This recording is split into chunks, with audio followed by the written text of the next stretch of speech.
आइन्स्टाइनको मस्तिष्कमाथि अध्ययन। मेरो मस्तिष्क नै मेरो प्रयोगशाला हो। अल्बर्ट आइन्स्टाइनको कुनै प्रयोगशाला थिएन। उहाँले प्रयोगशालामा कुनै प्रयोग गर्नु भएन। प्रयोगशालामा प्रयोगै नगरिकन महान वैज्ञानिक बन्नुभएका आइन्स्टाइनले मानिसहरूको आश्चर्य र प्रश्नको भाव मेट्नको लागि भन्नुभएको थियो, मेरो मस्तिष्क नै मेरो प्रयोगशाला हो। उहाँले प्रयोगशाला मान्नुभएको मस्तिष्क कस्तो छ त? उहाँको विलक्षण प्रतिभा, तीक्ष्ण मेधा र अनौठो बुद्धिमत्ताको रहस्य मस्तिष्कभित्रै लुकिरहेको छ कि? हो, यही रहस्य जान्नको लागि उहाँको मृत्युपछि पनि उहाँको मस्तिष्क सुरक्षित राखिएको थियो। 76 वर्षको उमेरमा 18 अप्रिल 1955मा अमेरिकाको प्रिन्सटन अस्पतालमा आइन्स्टाइनको मृत्यु भएको थियो।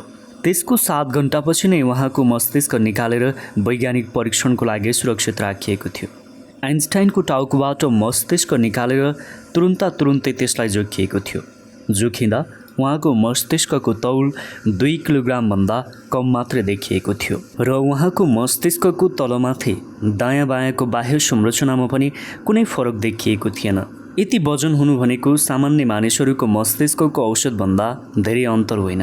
यसरी तौलेर हेर्दा उहाँको मस्तिष्कको तौल र अरूहरूका बीचमा कुनै भिन्नता र कुनै अनौठो पक्ष केही पनि देखिएन।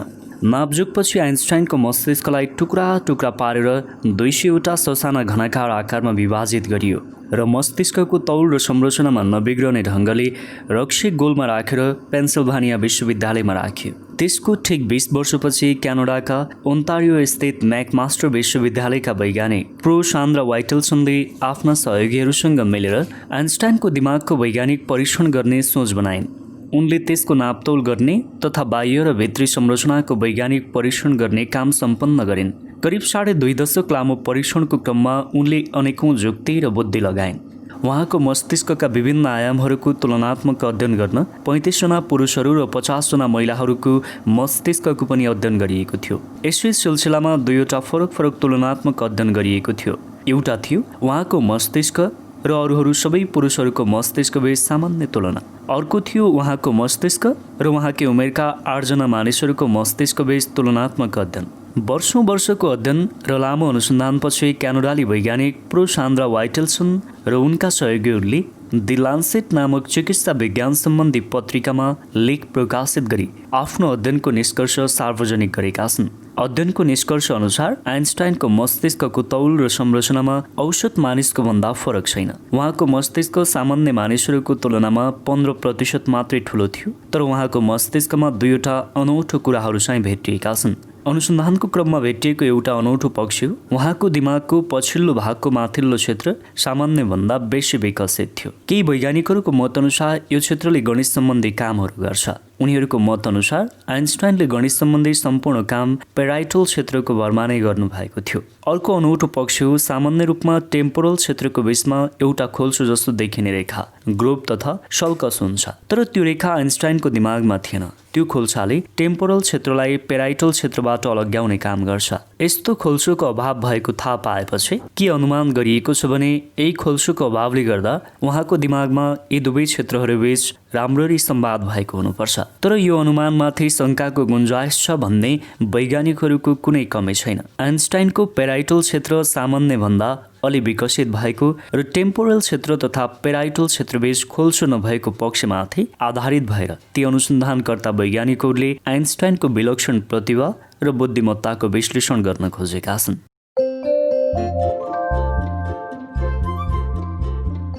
आइन्स्टाइनको उन्नतिको रहस्य। आइन्स्टाइनसित एकपटक एकजना विद्यार्थीले प्रश्न गर्यो, तपाईको जीवनको अपार उन्नतिको रहस्य के हो, बताइदिनुहुन्छ कि? आइन्स्टाइनले बडो नम्रतापूर्वक जवाफ दिए, मेरो उन्नतिको रहस्य एउटै सूत्रमा छ, हिम्मत कहिले नहार्नु। जब म सानो थिएँ त्यति बेला स्कुलका सबै साथीहरू मलाई बुद्धु भनेर जिस्काउँथे। शिक्षकले गरेको प्रश्नको उत्तर दिन म सक्दिनथेँ, त्यसैले मलाई बारम्बार बेन्चमाथि उभिनु पर्दथ्यो। त्यसमाथि गणितको शिक्षक भन्ने गर्दथे, तिमी त 7 जुनीमा पनि गणित सिक्न सक्दैनौ। यो सुनेर म मनमा नै रुन्थेँ, तर मैले कहिल्यै पनि हिम्मत हारिनँ।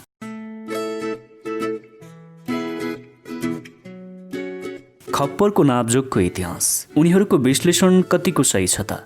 यहाँ प्रश्न उठ्छ, यही विषयमा सोच विचार गर्नुभन्दा अगाडि मानिसहरूको गिदी नाप्ने कामको थालनी र त्यसको पछाडि लुकिरहेको नियतबारे अलिकति थाहा पाउनु जरुरी छ। केही वैज्ञानिक र अवैज्ञानिक मति भएका मानिसहरू भन्छन् विज्ञानमा सबै कुरा नाप्न सकिन्छ, मानिसहरूको दिमाग, प्रतिभा र बुद्धिमत्ता सबै तौलन सकिन्छ। यस्तै विश्वास भएका मानिसहरूले नै 100-150 वर्ष अगाडिदेखि मानिसहरूको गिदी नापजोग गर्न थालेका थिए। यो काम मूल रूपमा अमेरिका र युरोपका आफ्नो नस्ल र वंशलाई सर्वोच्च ठान्ने नस्लवादी सोच भएका मानिसहरूले थालेका थिए। अमेरिका र युरोपका नस्लवादी सोच भएका गोरा र शासकहरूदेखि लिएर सामान्य मानिसहरू समेत गाउँगुरु, कालो र अन्य रङका मानिसहरूलाई आफूभन्दा हीन, कमसल र नीच ठान्दथे। यस्तो सोच भएका धेरैजसो अमेरिकी गोराहरू त अहिलेसम्म पनि रेड इन्डियन जातिका आदिवासी र अश्वथहरूलाई मान्छे नै गन्दैनन्। हो, यस्तै मानिसहरूले यही हीनता, नीचता वा कमसल मान्ने सोचलाई वैज्ञानिक रूपमा प्रमाणित गर्नको लागि अनेकौं जुक्ति लगाएका थिए।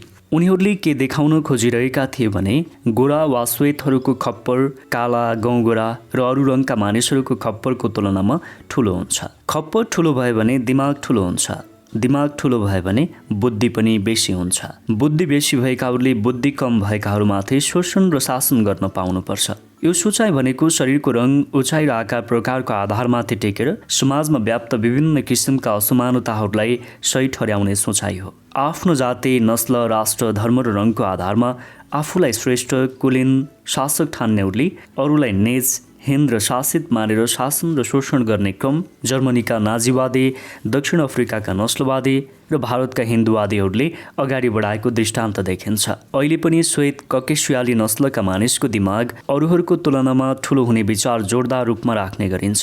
त्यस्तै पुरुषहरूको तुलनामा महिलाहरूको मस्तिष्क 20% हलुका हुने दाबीहरू गरिएको पनि नसुनिएको होइन। यी दाबीहरूका पछाडि श्वेत ककेसियाली नस्ल र पुरुषहरूको तुलनामा अरू नस्ल र लिङ्गका मानिसहरूलाई बौद्धिक रूपमा हीन ठहर्याउने नियत र प्रयासहरू लुकिरहेको देखिन्छ।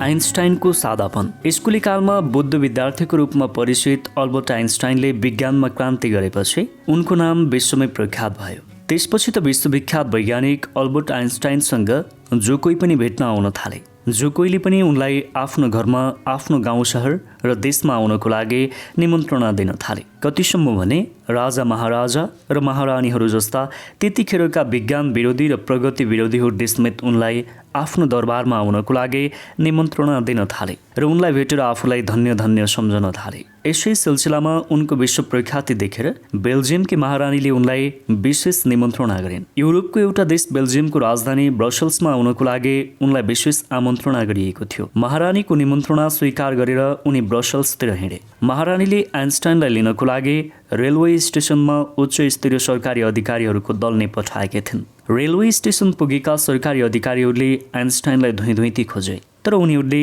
उनलाई चिन्न नै सकेनन्। रेलवे स्टेसनमा एकछिन अघि नै आएर बसेका आइन्स्टाइन भने अत्यन्त सादा पोसाकमा थिए।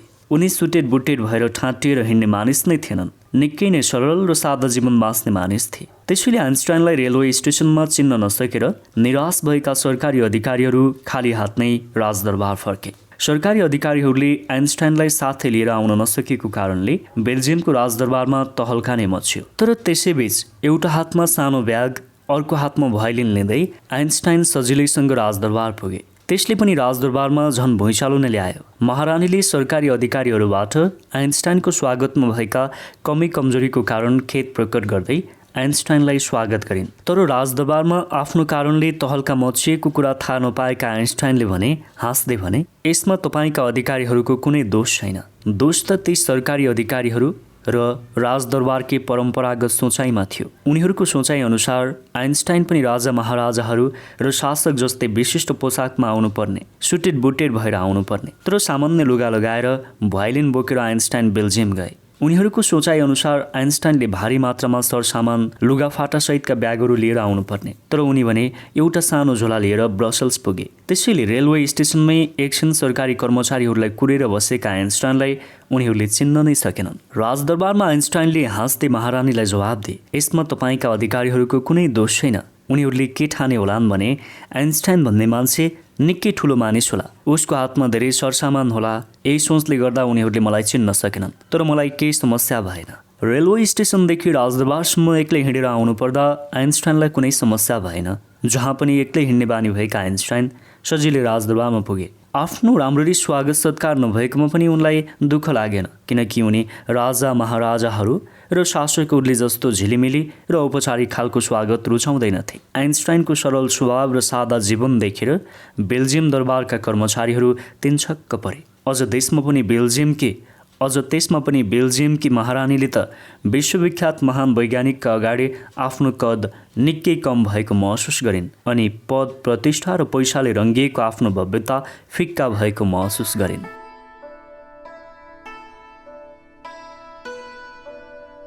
वैज्ञानिक पाल ब्रोकाको दुर्घटना। गिद्धीको नापजोख गर्ने कार्यको इतिहास पल्टाउँदा देखिन्छ पहिले खप्पर नाप्ने गरिन्थ्यो। खप्परभित्र तोरीका गेडाहरू भरेर दिमागको आकार नापिन्थ्यो। त्यस कार्यमा खप्पर र दिमागको नापजोखमा धाँधली गरिएका प्रमाणहरू धेरै फेला परेका छन्। त्यसपछि पाल ब्रोका नामक फ्रान्सेली वैज्ञानिकले दिमागबारे धेरै नै अध्ययन गर्ने क्रममा खप्पर नाप्ने कार्यलाई बेठिक ठहराए अनि दिमाग नै नाप्ने प्रक्रियामाथि जोड दिए। 19औं शताब्दीको सुरुतिर उनले मृत मानिसहरूको दिमाग नाप्ने कार्यलाई अभियानको रूपमा विकसित गरे। कसैको मृत्युको खबर पाउन साथ दौडेर उनले मृतकको दिमाग निकाल्ने र त्यसलाई तौलने काम भ्याइहाल्थे। उनको विश्वास के थियो भने मानिसको दिमाग जति वजनदार हुन्छ त्यति नै उसमा बुद्धि र अक्कल बेसी हुन्छ।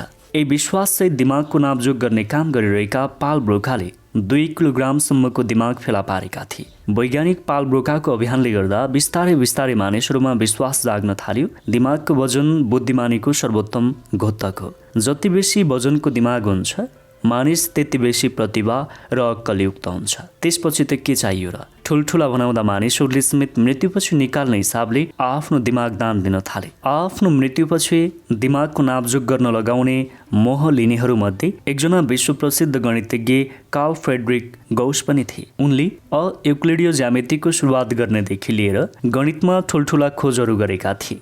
तर सन् 1855मा गौस महाशयको मृत्यु भएपछि जब उनको दिमाग तौलेर हेरियो तब तौलने र तौलेको देख्ने सुन्ने सबै मानिसहरू आश्चर्यचकित भए। तौलेर हेर्दा उनको दिमागको वजन औसत मानिसहरूको भन्दा पनि कम देखियो, अर्थात् उहाँको दिमाग केवल 1492 औसत मानिसहरूको भन्दा पनि कम देखियो। दिमाग नपाएको काममा यसले ठूलो बाधा तिर्छाइदियो। निश्चित रूपमा विश्वप्रसिद्ध गणितज्ञ गौसको बुद्धि र अक्कलको अपार भण्डारबारे कसैले पनि प्रश्न उठाउन सकेको छैन। तर उनको दिमाग यति हलुका कसरी भयो त? दिमाग सानो र कम तौल भएका व्यक्तिले कसरी गणितमा ठूलो बुद्धि लडाए त? यस्ता प्रश्नहरू उब्जन थाले। यो कथा त दिमाग नाप्न लगाउने गणितज्ञको भयो। अनि दिमाग नाप्दै मगजको नापतौल अनुसार बुद्धि हुने विश्वास फैलाउँदै हिँडेका वैज्ञानिक पाल ब्रोका स्वयंको दिमागको तौल कति थियो त?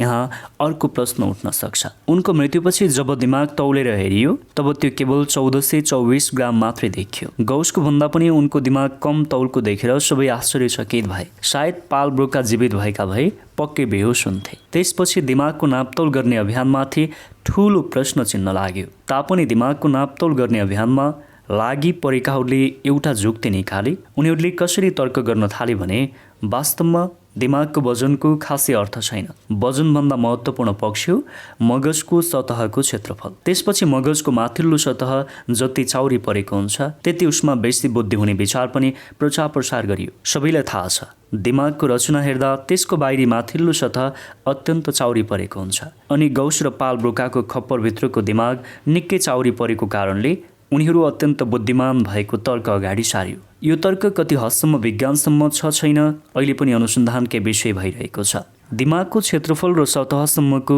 नापजोख र अध्ययन सँगसँगै त्यसको संरचना अन्तर्गतका विभिन्न भागको विकासबारे पनि केही अध्ययन हुन थालेको छ जुन सकारात्मक देखिन्छ। दिमागका विभिन्न भागहरूको विकाससँग विभिन्न मानसिक क्रियाहरूको सम्बन्धबारे पनि लेखाजोखा गर्ने काम हुन थालेको छ। यही अध्ययनको क्रममा थाहा भयो मानव मस्तिष्कको संरचना अत्यन्त जटिल छ। मस्तिष्कसम्म करोडौं तन्त्रिकाहरू पुग्छन्। मस्तिष्क करोडौं करोड कोशिकाहरूद्वारा बनेको हुन्छ। यसले शरीरका हरेक क्रिया, स्मरण शक्ति, विचार र चेतना आदिलाई सञ्चालित र नियन्त्रित गर्छ। धेरै अध्ययन अनुसन्धानपछि थाहा भएको छ दिमागको अलग अलग भागले फरक फरक काम गर्दछन्। यसरी विभिन्न कार्यहरूसँग जोडेर दिमागलाई विभिन्न भागमा बाँडेर हेर्ने कामबाट एकातिर अनुसन्धानमा सहयोग पुग्न गयो, अर्कोतिर यसबाट दिमागका सम्पूर्ण कामहरूलाई समग्रतामा अध्ययन गर्ने कुरामा भने रुकावट हुन गयो। उदाहरणको लागि गणित सम्बन्धी बुद्धिको लागि दिमागको एउटा भाग जिम्मेवार रहने, भावनात्मक पक्षको लागि दिमागको अर्कै कुनै पक्ष जिम्मेवार हुने विचार त सर्वस्वीकृत मानियो। तर विचारणीय पक्ष के हो भने के दुई पक्षबीचको परस्पर सम्बन्ध र अन्तर्क्रिया हुँदै हुँदैन त? ती दुई बीचको अन्तर्क्रियाले गणित र भावनात्मक ज्ञानमा प्रभाव नै पार्दैन त?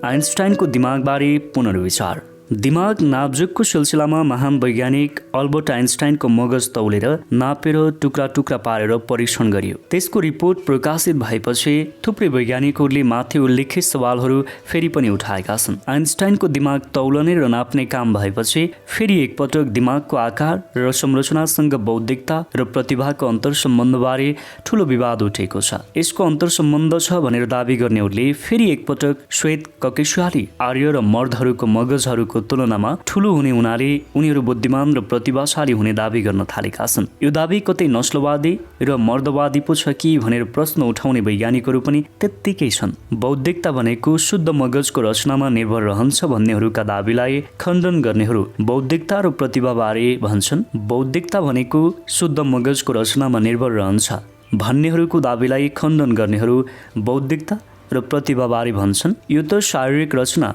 एनाटोमी नै सम्पूर्ण नियति हो भन्ने पुरानै सिद्धान्त भयो। यदि दिमागको साइज नै बौद्धिकता र प्रतिभाको सबभन्दा महत्त्वपूर्ण र निर्णायक तत्त्व हो भने डल्फिन सबभन्दा बौद्धिक र प्रतिभाशाली प्राणी हुनुपर्छ।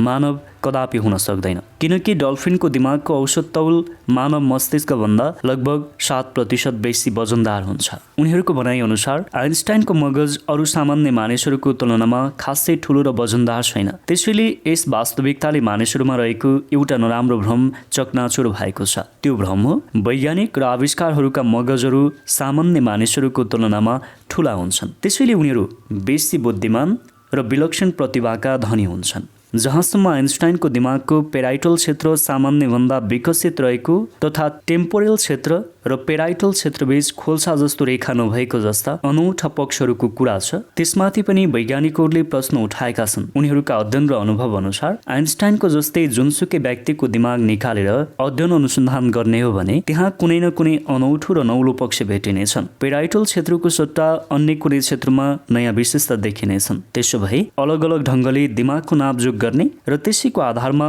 बौद्धिकता र प्रतिभाको निर्धारण हुन्छ भनेर ठोकुवा गर्ने काम कतिको बुद्धिमानपूर्ण हुन सक्छ त? प्रश्न उठिहाल्छ। खप्पर र दिमागको आकार प्रकार र तौल नै सब थोक भन्ने कामले मानिसहरूलाई शारीरिक रचना नै नियति हो भन्ने सिद्धान्तमाथि अन्धविश्वास गर्न सिकाउँदैन। यस्तो सवाल पनि उठिहाल्छ। यहाँ प्रश्न के उठ्छ भने आइन्स्टाइनको सापेक्षताको सिद्धान्त दिमागको पेराइटल क्षेत्रकै देन हो त? पेराइटल क्षेत्र ठूलो र विकसित भएमा गणित सम्बन्धी निपुणता स्वतः प्राप्त हुन्छ त? दिमागमा टेम्पोरल क्षेत्र र पेराइटल क्षेत्रबीच खोल्सो नहुनासाथ मानिसहरू त्यत्तिकै बुद्धिमान र प्रतिभाशाली हुन्छन् त? यी प्रश्नहरूको सही जवाब खोज्नु अति जरुरी र हतारो भइसकेको छ। यो हतारोबीच वैज्ञानिकहरू र अरूहरूबाट आउने नस्लवादी र मर्दवादी तर्क एवं विचारहरूबारे भने जो कोही पनि सचेत हुनु आवश्यक छ। साथै यस्तो विमर्शको पछाडि लुकिरहने शासकीय नियतिबारे पनि सतर्क हुनु जरुरी छ। त्यो नियत हो व्यक्तिको प्रतिभा र मेधालाई सामाजिक परिवेशबाट अलग्याएर मूल्याङ्कन गर्ने। आइन्स्टाइनको विलक्षण प्रतिभा र बौद्धिकताको रहस्य दिमागको कुनै भागमा खोज्न जानेहरूले बिर्सेको वा बिर्सेको जस्तो भान पार्ने पक्षलाई यहाँ उदाहरणको रूपमा लिन सकिन्छ। उनीहरूले बिर्सेको एउटा महत्त्वपूर्ण तथ्य हो दिमाग भनेको आइन्स्टाइनको सम्पूर्ण अस्तित्वको एउटा हिस्सा मात्रै हो जसले सम्पूर्ण तालमेलका साथ काम गर्दछ, एक्लै दुक्लै केही पनि गर्दैन। त्यसैले त्यसलाई उहाँको सम्पूर्ण अस्तित्वबाट अलग्याएर परीक्षण र विश्लेषण गर्नुको के अर्थ रहन्छ? व्यक्तिको दिमाग भनेको ऊ एक्लैको शरीरको एउटा भाग मात्रै होइन, एउटा सिङ्गो सामाजिक परिवेशको पनि अभिन्न अङ्ग हो। दिमागको कामकाज त्यही परिवेशसँग अभिन्न रूपले जोडिएको हुन्छ। आइन्स्टाइनको दिमाग पनि आकाश र टापुमा रहेको एक्लो व्यक्तिको दिमाग पनि होइन, एकजना अत्यन्त सचेत सामाजिक प्राणीको दिमाग हो। यसलाई सामाजिक परिवेशबाट अलग्याएर अलग थलग रूपमा विश्लेषण गर्दा विभिन्न नस्लवादी र मर्दवादी अन्धविश्वासको खाडलमा जाकिने सम्भावना रहन्छ।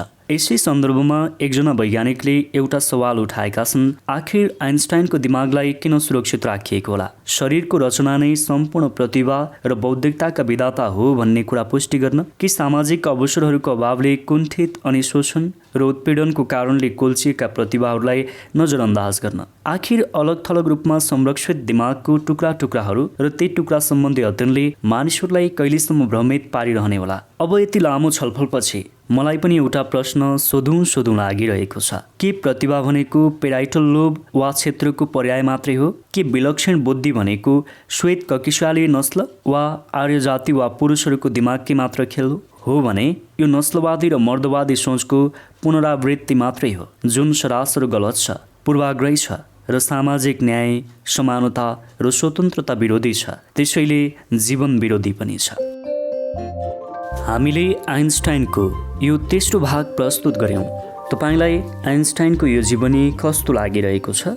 कमेन्ट बक्समा कृपया कमेन्ट गरिदिनुहोला। तपाईको लागि म विभिन्न खालको तपाईको आफ्नो जीवन व्यक्तित्व विकास गर्ने खालको पुस्तकहरू लिएर राख्नेछु। अडियो घर युट्युब च्यानललाई सब्स्क्राइब गरिदिनुहोला। तपाईँ र मेरो भेट अर्को नयाँ भिडियोको साथमा हुनेछ। नमस्ते।